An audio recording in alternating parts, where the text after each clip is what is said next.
I live in a duplex with paper-thin walls.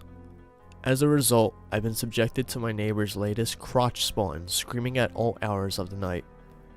There's something about a baby wailing inconsolably that drives me right out one wall and down another. Still, as much as I wanted to scream at them, I knew there wasn't much they could do. At least, that's how passive I was on the first night. On the second night, I found myself pounding on the walls, screaming at the neighbors to silence their fuck trophy. I half expected them to call the police, but eventually I gave up and slept on the couch in the living room. Even as I drifted off to sleep, I could hear the faint screaming on the other side of the bedroom wall. By day 3, I was pounding on the neighbor's door to no avail. They weren't home. Even still, by that night, the baby was still screeching on the other side of the wall. I called the police.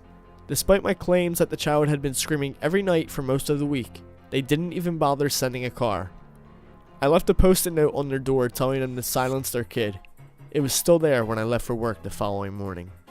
Day 4 came and went like the ones before it, though, I have to admit, the screaming wasn't as constant as it had been on the previous nights. I called the police again and told them I was pretty sure they were neglecting their child. But just like before, I was told I could file a complaint downtown. No one even bothered showing up. By day 5, the screaming had all but subsided. As I put in my earplugs for the night, the crying had died down from screeching and wailing to periodic bursts of screaming with long periods of silence. I hated the lack of sleep, but I felt terrible for the little tyke, especially when I headed off to work next morning and I noticed my post-it note was still on the neighbor's door. I called the police one last time, and honestly I have to wonder, what good are they at this point? An officer finally showed up at the property and did a health check and safety check.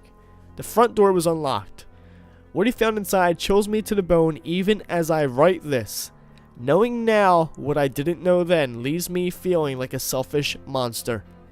My neighbor had killed herself a couple weeks prior and left her newborn son in the pack and play. That poor child screeched and wailed for help for 5 days before it finally succumbed to hunger and dehydration. They found the poor thing in a puddle of its own fluids across the room from his dead mother. For 5 days, the child starved to death, while I was so concerned with sleep that all I did was complain and leave passive-aggressive post-it notes. I suppose that's why I'm not at all surprised that I'll wake up some nights to the sound of loud crying on the other side of the wall.